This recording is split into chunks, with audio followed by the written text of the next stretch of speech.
Here we are on a random trip to Universal Studios. There's We're gonna Brian. check out the new Hulk track and have a good time. And look at how many Ks Brian has. Brian has 4 Ks. That's right. Or 3.8, really. Friday log number 750. I was on Planet Starbucks and noticed that. So, I know the Toyotas are supposed to be really reliable, but unfortunately, after almost 7 years and 133,000 miles, my car became way too expensive to afford to keep.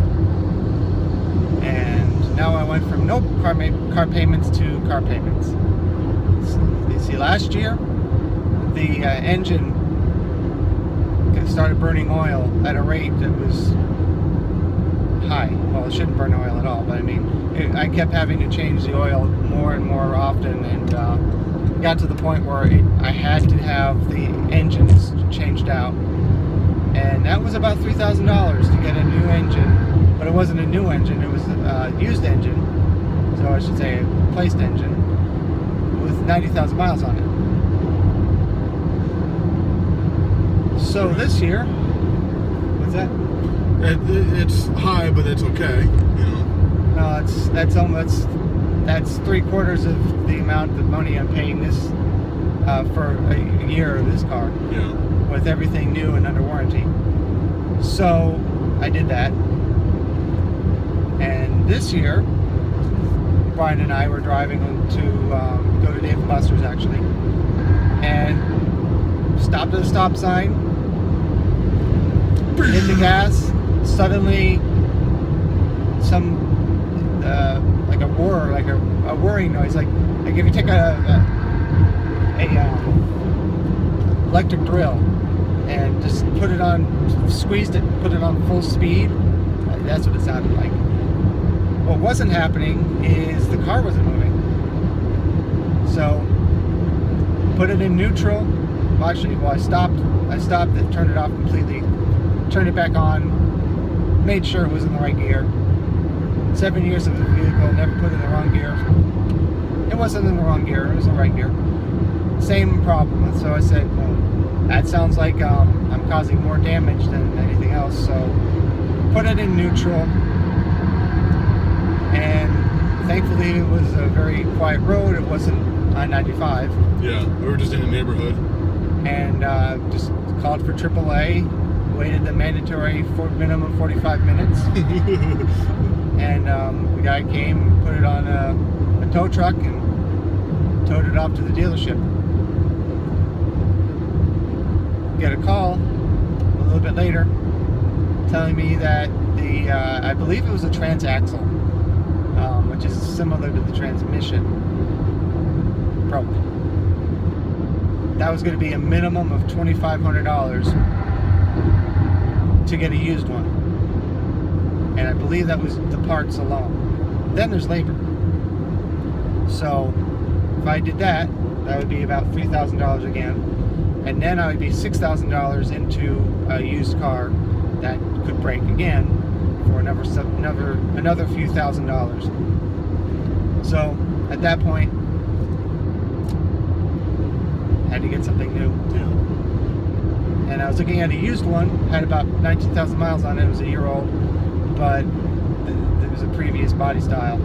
And then literally the morning of the day that I had to make the decision, I saw an article on hybridcars.com saying that the test results for the Highway Insurance Institute for Highway Safety showed that the 4th generation Prius, which this is, got a higher safety rating in one specific test, and now it's the highest rating possible. So I was like, well, a brand new vehicle would have a brand new warranty, and if I'm going to be paying that much money, I might as well get a new vehicle.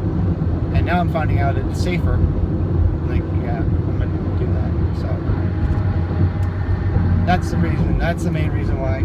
I have a new car. It's not like, ooh, I want a new car because I can't drive this used one anymore. If it, I can't be seen in a 7-year-old car.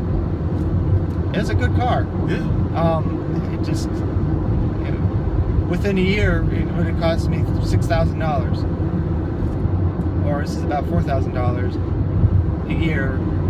And like I said, everything's under warranty. Anything breaks, it's covered. Yeah. The thing that stinks is that I just spent in October a good amount of money on brand new tires. And I finally, after almost 7 years of having that car, finally went for the nice expensive Michelin tires. And now I'm back to the cheap factory tires that they give you. You couldn't have transferred your tires over? I don't know if it would fit. But, and even though they were pretty new, it's like, do I want to put,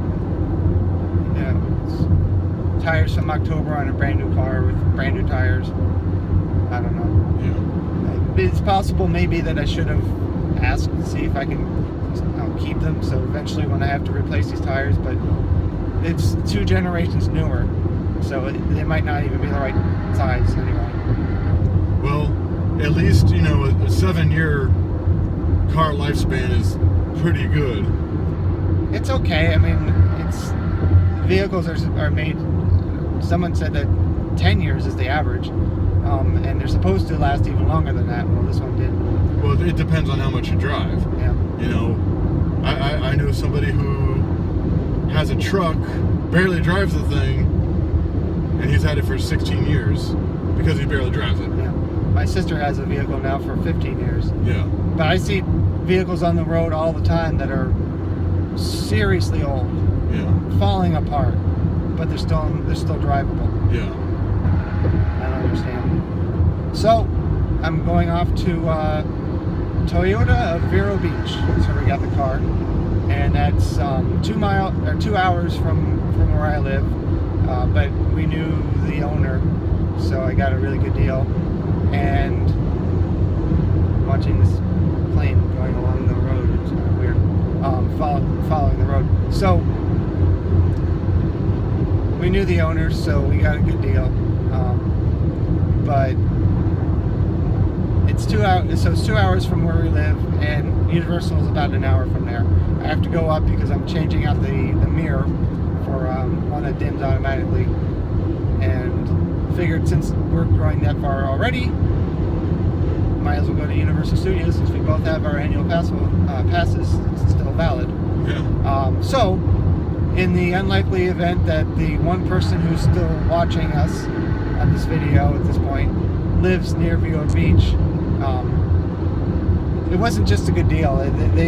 They did handle everything very, very well. They actually delivered the vehicle 2 hours away, and were very pleasant to deal with. So, in case you're that one person watching, thank you.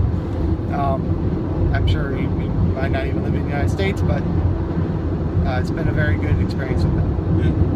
Also, and I like to say that if you've noticed, if you're a subscriber or not, recently I just passed 2 milestones on my YouTube channel. So Brian was my 300th subscriber. Yay! Unfortunately, it wasn't this Brian, because he still refuses to subscribe to my channel. It was a Brian. So thank you to that Brian. And I just recently passed 200,000 views, lifetime views, which is pretty cool. Now the interesting thing is, 3/4 of the 200,000 views have come since January of last year, even though I've had my channel since 2006. Yeah. That's pretty crazy. Yeah. All right, well, enough of this. Maybe we'll see a truck and say, hey, look, Albertsons. That'd be cool. That would be cool. A little bit of our past. Yeah. Albertsons was a store that was open 24/7. If you ever read the book Highway into Hell, or Out of Hell, or Somewhere in Hell, or do you tell me the way to get to hell, or something, or go to hell, or something like that? Well, we're on our way to Universal Studios, so It's very Halloween right now. Well, it means it's gotta rain. And it's definitely raining. And unfortunately, I don't have my Michelins anymore, so I have to drive really, really carefully because I don't know how this is going to do. If I hit the brakes, and it's just wet. So, seems like we can't escape the rain on the way to Universal Studios, except for that one time. And for 2 days, and it didn't rain the entire time up or down or there, which was very nice, because that never normally happens. Okay, ding.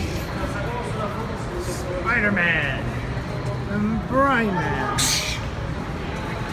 Well, obviously we're here, so I didn't plan this out very well. We're not gonna have a whole lot of time, but we'll do what we can. All right. Well, we heard, or I read on Twitter, that the track is finally in place for the Hulk, or as Jason Mewes calls it, the Hawk. So we had to come see it ourselves, and here it is. I think it's a little bit different now. Well, I hope so. I don't remember that extreme curve right there. Yeah, that's pretty crazy. I mean, I don't know why it would take down the whole track and not put it up differently. Yeah. So maybe I'll look up a little bit later what the timeline is, but it's back up. This launch tower has, from what I can see, has not changed. Yeah, that's pretty much the same. I thought it was, but now on the inside it might be different. Now we can see on the way in, people up on the track, and you can see them now. You can see them. They are over there. Well, you hear Jurassic Park. Yeah. So you see Skull Island. I hope this looks good. The sun's right in my eyes. This is kind of like a parking lot, basically, or an empty lot for the most part for many years. And it's hard to get a shot from here. Yeah. So It looks cool. this will be open soon. I don't know if you Summer. can tell, but those mountains have like mist and everything, like they're far away, but Yeah. I hate how fake Hollywood is. It'd be cool if they did like How about this? you get a guy and then the guy goes in. I just love this. Ooh, 4K ice cream. And look, they start selling drinks. And I was like, oh, that's a cooler for people who want to get drinks. I'm gonna get one. and look, 4K smoothie. Ooh, it's tutti fruity. Or something like that. I don't know. That truck is still here. It's been here for years. Must be broken down. I mean, all I have to do is crank the front of it. So, all these people are either waiting for a parade or a bunch of people sat down and someone thought, well, must be a parade. So more people sat down and more people sat down. Oh wait, no, it actually is a parade. I guess that squashes that theory. Damn, I didn't get to finish. Normally when we're here, it says Bill and Ted's Excellent Halloween Adventure and has a structure over this. Usually not here early enough in the year to see if there's an actual sign here. Didn't know that. Oh, stopping at the bakery, gonna get a coffee cupcake and pistachio nut muffin, because what else would it be other than pistachio nut muffin? That's what a pistachio is.